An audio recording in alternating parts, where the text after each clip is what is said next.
산타입니다. 조선의 산타. 오늘이 며칠이야? 6월 3일이죠? 4일인가?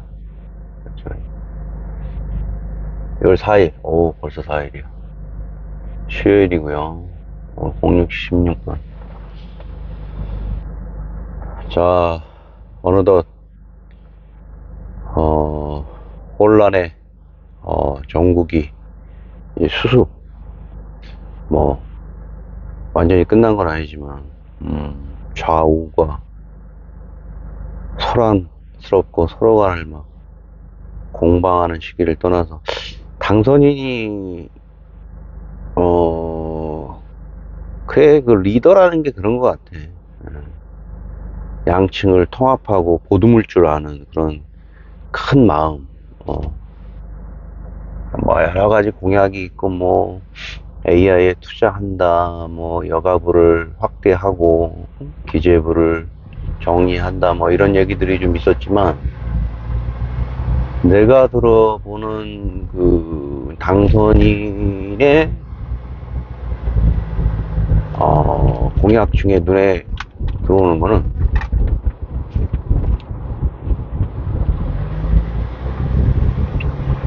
통합. 빨간 옷이든 파란 옷이든 국가의 이익과 개인의 이익 앞에서는 중요하지 않다 라는 그런 마음이 헛된 게 아니길 바랍니다. 불과 6개월만 해도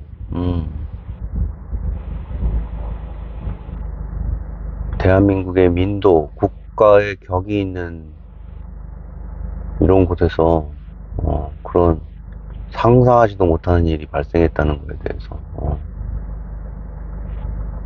그런 부분에 대해서 고소해야 하는 사람들은 분명 있을 거야. 특히나 우리가 경쟁 구도에 있는 몇몇 나라들이 있잖아요. 그거는 어쩔 수 없는 국가 간의 경쟁에서 일어나는 하나의 경쟁력을 잃으면 자기가 경쟁력을 갖게 되기 때문에 일본이나 대만, 북한 이런 곳에서는 당연히 코웃음을 쳤을 거야. 흥미진진했을 거라고.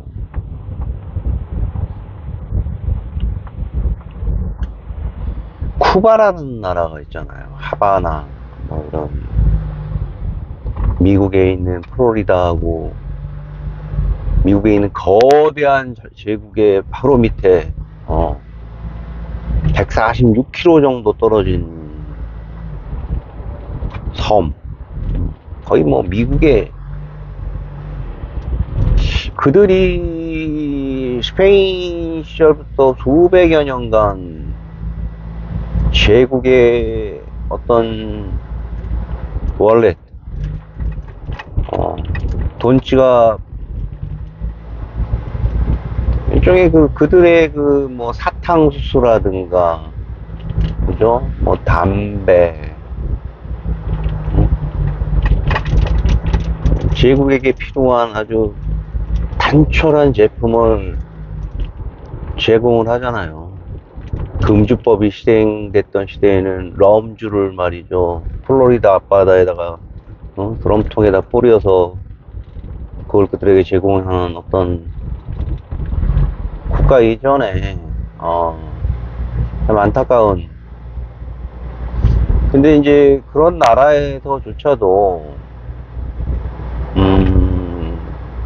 1930년대 40년대 뭐 이런 바티스타 장군이라든가 이런 사람도 있잖아요. 바티스타 이전에 그 의사로서 대통령 직위를 했던 사람이 1930년 무렵에 여성의 참정권이 1930년 무렵에 말이죠. 우리가 한참 영국도 그렇고 프랑스도 그렇고 미국도 그렇고 여타 국가들이 한참 현대국가로서의 면모를 갖추고 있을 때 쿠바에서는 한 대통령이 여성의 참정권이라든가 노동시간이 8시간에 대한 노동시간, 늘 보장하라고 하며 국가 주도로 해갖고 국민에게 여러 가지 희망찬 그런 헌법들을 제정을 했죠. 이런 부분이 근데 세상 그렇게 뜻대로 되지 않잖아. 요즘에 쿠바의 역사에서 배우는데 쿠바의 역사를 배우는 것도 흥미진진하지만 쿠바의 역사를 배우면서 민주주의의 역사를 배우고 그 다음에 미국이 가지고 있는 어떤 민낯들을 여실히 바라볼 수 있다는 것과 쿠바가 가지고 있는 여러 가지 선진적인 신생국가로서의 아주 희망찬 국가로서의 면모들이 말이죠. 대한민국의 50년대, 60년대, 70년대, 80년대에 그 지도자가 가지고 있는 위기라든가 국가, 쿠데타 등과 묘하게 오버랩되는 부분이 상당히 있어요. 그리고 거기에 배경에 무엇보다도 주목할 것은 미국의 역할. 쿠바는 아까도 말씀드렸지만 플로리다하고 146km라는 지점에 있잖아. 내가 짧지만 말씀드리고 싶은 거는 2025년 6월 4일 날 우리가 이렇게 자연스럽게 대통령을 다시 뽑을 수 있다는 이런 민주주의가 가지고 있는 어떤 역량이라든가 성공적인 어떤 진행 상황들을 태평하게 TV로 바라볼 수 있고 또 탄핵이라든가 이런 부분을 할 수 있는 대한민국의 민도가 어떻게 이루어졌는지에 대해서 궁금하지 않냐는 거지. 여러분들은 이런 공기와 같은 자유가 그런 이런 정밀한 민주주의 제도가 동아시아에 있는 일본도 아니고 싱가포르도 아니고 대만도 아니고 조금만 살펴보면 우리가 누리고 있는 이런 민주주의에 대한 선거 경제적인 번영이 대단히 이례적인 일입니다. 이런 작은 나라에서 쿠바를 얘기하는 거는 80여 년 전에 90여 년 전에 우리보다 먼저 제국주의 밑에서 그들이 가지고 있는 그 조그만 나라에서 말이죠. 참정권과 노동권과 이런 선거제에 대한 선진적인 모습을 갖췄음에도 불구하고 쿠바의 현재 상태를 보라니까 쿠바는 지금 먹고 살기도 힘들어갖고 금수조치로 말이죠. 아직도 그 스페인 제국을 몰아내줬다는 명분하에 주었던 그 영구 임대의 지역인 관타나모 아직도 그거는 쿠바라는 자치국가의 독립국가의 아주 이상한 지역이 되어 있잖아요. 세계 최대의 항구 미국 이외에 인권의 사각지대라고 하고 있는 말이죠. 아주 복잡한 쿠바의 민주주의 역사와 투쟁을 보면 대한민국이 이렇게 버젓이 서 있다는 게 혹자들은 그런 얘기를 하잖아. 미국이 있었기 때문에 대한민국이 경제적인 성장과 민주주의의 선두주자가 될 수 있다. 어느 면에서는 동의를 하지만 그것이 정답이 아니라는 걸 좀 더 살펴보면은 미국에 대한 쿠바와 일본 등의 행한 행태들을 보면 그렇지만 않다라는 걸 알 수 있다는 거지.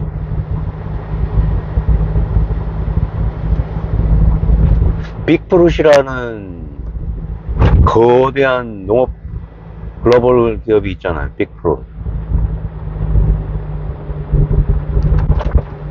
1930년 당시에 그 민주적인 선거로 선출된 그 의사 출신의 대통령이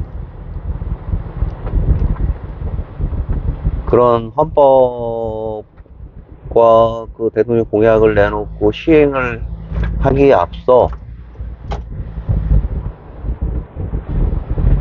그 기업들이 가지고 있는 8시간씩 일을 해봐. 그 값싼 노동력으로 말이죠.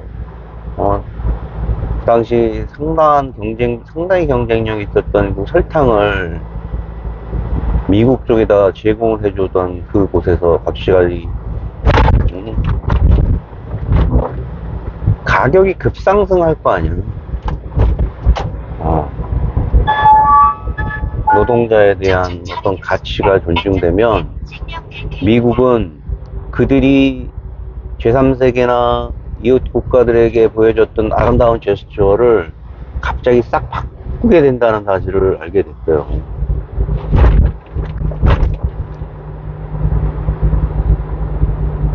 부려먹기가 어렵게 된다는 거지. 인근 IT에서는 말이죠. 스페인의 독립으로 해서 IT가 독립이 되면서 파탄이 일어났잖아. 사탕수수. 그로 인해서 안 되겠다 싶어서 거기에 있는 농장주들이 말이죠. 스페인 농장주들이 인근에 있는 쿠바로 넘어가잖아요. 쿠바에서 성공적으로 대규모 농장이 정착되고 유럽이라든가 미국에 대량으로 공급을 할 수 있는 새로운 전초기지가 되고 부가 쌓이고 노동자들에 대한 부도 쌓였어요. 그런 상황에서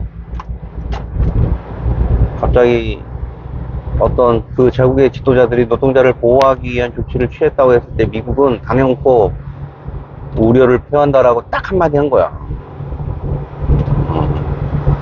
거기에 이제 군부를 이용을 하게 됩니다. 미국이 작동하는 어떤 국가, 제3세계 국가를, 길들이기 위한 게, 뭐, 베트남이라든가, 이런 곳 등, 한국, 지금의 일본 등의 이런 국가를 길들이기 위한 방법 등이 아주 속속들이 보이는 부분이 있어서 굉장히 흥미롭더라고요. 군부의 세력인 바티스타라는 장군을 이용해서 끌어내리잖아, 대통령을. 그리고 미국이 우려했던 뭐 참정권이라든가 노동법의 노동시간에 대한 이런 부분을 다시 원상태로 돌려버리잖아, 예전에. 지금 대한민국이 가지고 있는 이런 선진적인 노동법이라든가 선거 등은 정말 기적과 같은 일이라는 거를 제가 보고 있는 소스는 8편에, 그러니까 편당 한 50분 정도 되는 다큐를 보고 지금 말씀을 드리고 있는 거고, 향후 원전으로 좀 봐야지.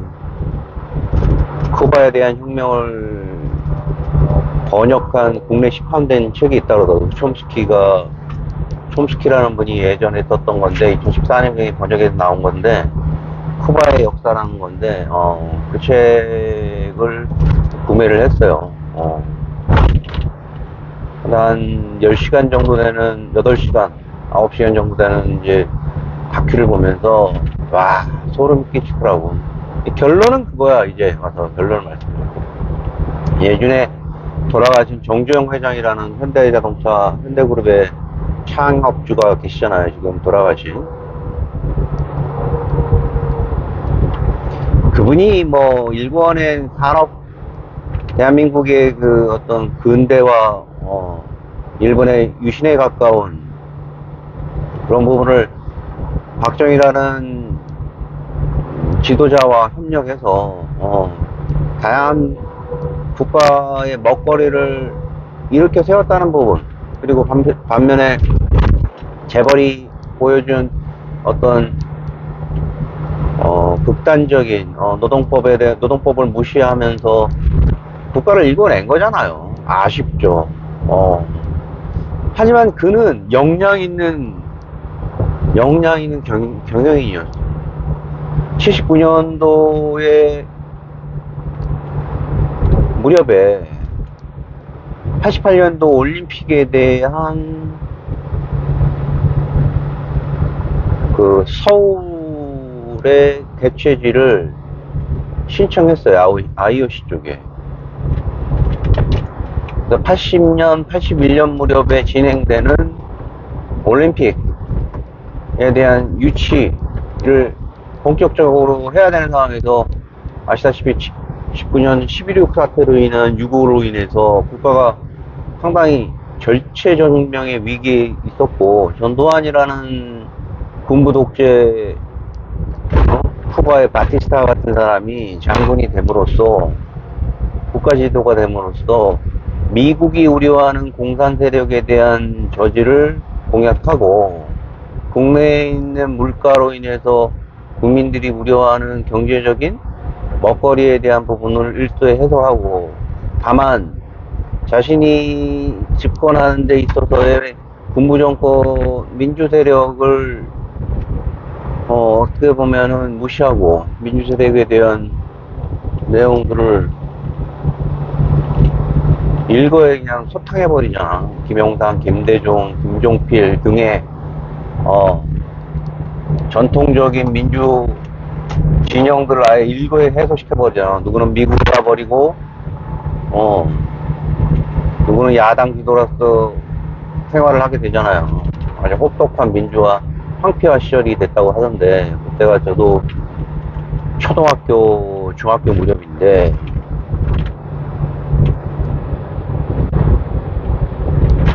79년도에 박정희가 사살되면서 민주주의가 살아날 것이라는 희망이 있었지만, 민주주의라는 게 그렇게 함부로 주어지는 게 아닌가 보더라고. 바로 즉각 그 진공 상태에서 권력을 냄새를 맡은 군부 정보부가 대한민국을 접수하잖아요.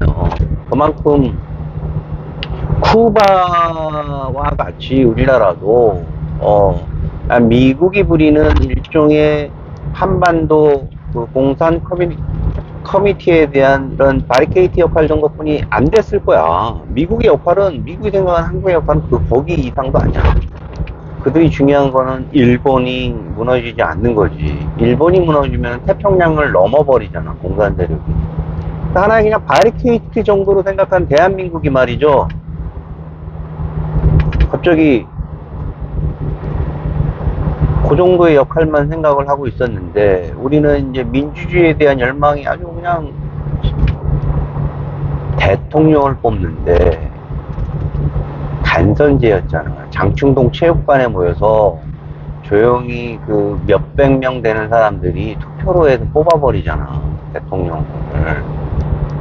나는 또 그런 게 또 당연한 줄 알고 있었고, 국회의원만 뽑았지.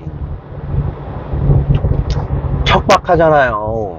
대통령을 뽑는 것과 안 지금 대통령을 만약에 저기 어딥니까, 인근에 있는 체육관에 모여가지고 투표한다고 생각을 해봐. 내가 뽑아야 할 사람을. 차기 대통령을 전두환 군부 세력, 이런 군부 세력들이 차기 대통령을 낙점을 하면 그 사람이 되는 거야. 그거는 70년대 61년도에 5.16 혁명 이후에 있었던 어떤 대한민국의 전통적인 아주 그냥 궁색한, 그러니까 경제적인 거는 비대칭형으로 싱가포르 같이 되는 거지. 국가적인 위기라고 그러면서 자기네들끼리만 해먹는 거야. 실제로 87년까지 그랬어요. 그런데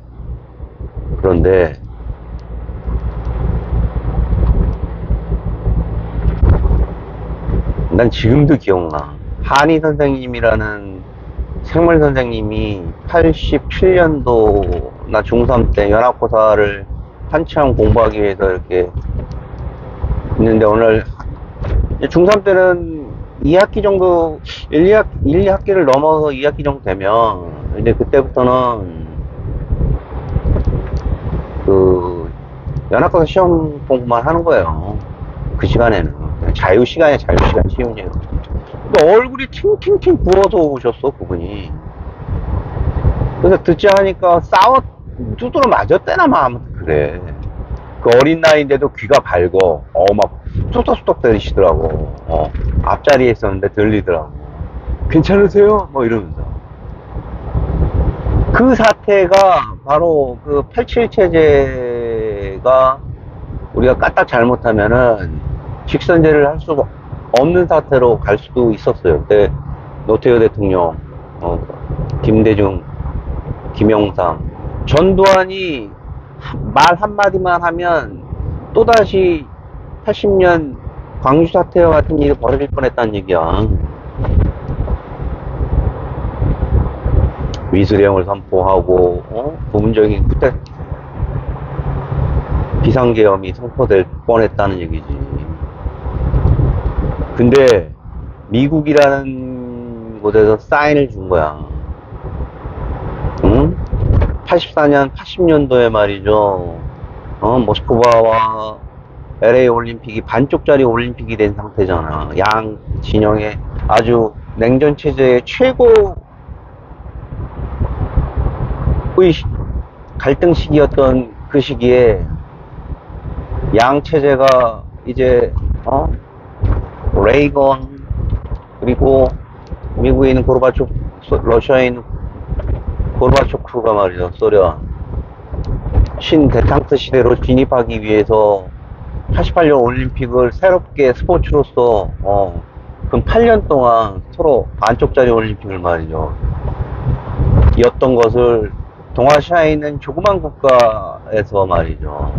올림픽이라는 걸 통해서 양 냉전체제가 극적으로 봉합이 될 수 있는 계기인데, 전두환이라는 그 나라의 리더인 전두환 프레지던트가 만지는 쪽화 카드를 만지작만지작 거리는데 유혈 사태가 자칫 또 일어날 수 있는 그런 카드를 만지작거리는 거야.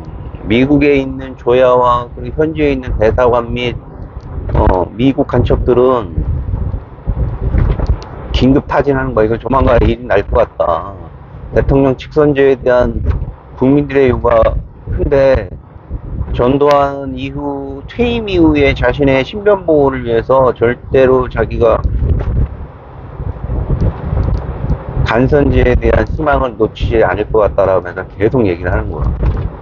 자신의 키드인 노태우도 마찬가지고. 근데 올림픽이라는 그 희망찬 그 시기가 우리 대한민국의 국민들한테는 아주 찬스 이상의 국군이 흥하는 계기가 된 거지. 그때 만약에 또 유혈 사태가 벌어지잖아요. 그럼 우리나라는 그냥 공산주의만 방어만 하면 돼. 국가 리더는 그 내부에 있는 민주주의에 대해서는 미국은 신경도 쓰지 않고, 쿠바가 그랬듯이. 근데 올림픽이라는 개최권을 정주영 회장이 정말 기적적으로 해내고 말이죠. 그걸 바텀업 받아서 대탕크 시대라는 시기에 88 올림픽에 미국이 조야가 주는 사인을 무시할 수 없어서 결국은 직선제로 가고, 그런 여파가 현재 2025년 6월 3일 날 있었던 대통령 선거에 반영이 됐다라고 생각을 합니다.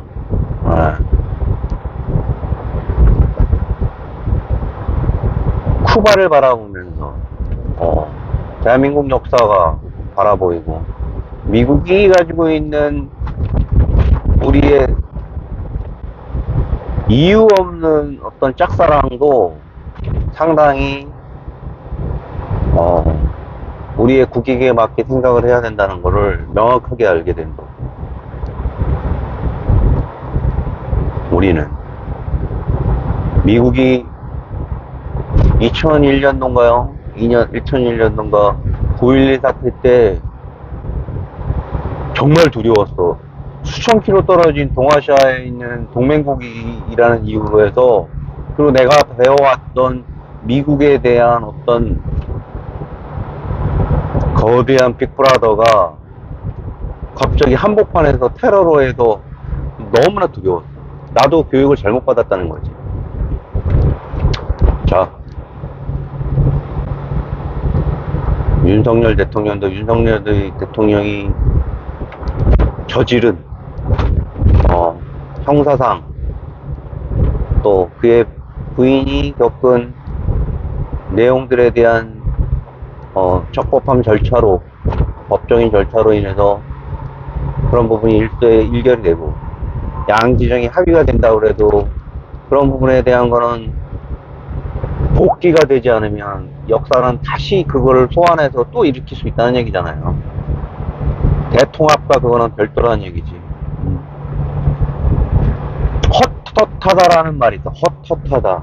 뭔가 허전하다는 얘기야. 우리나라 말에 있어요.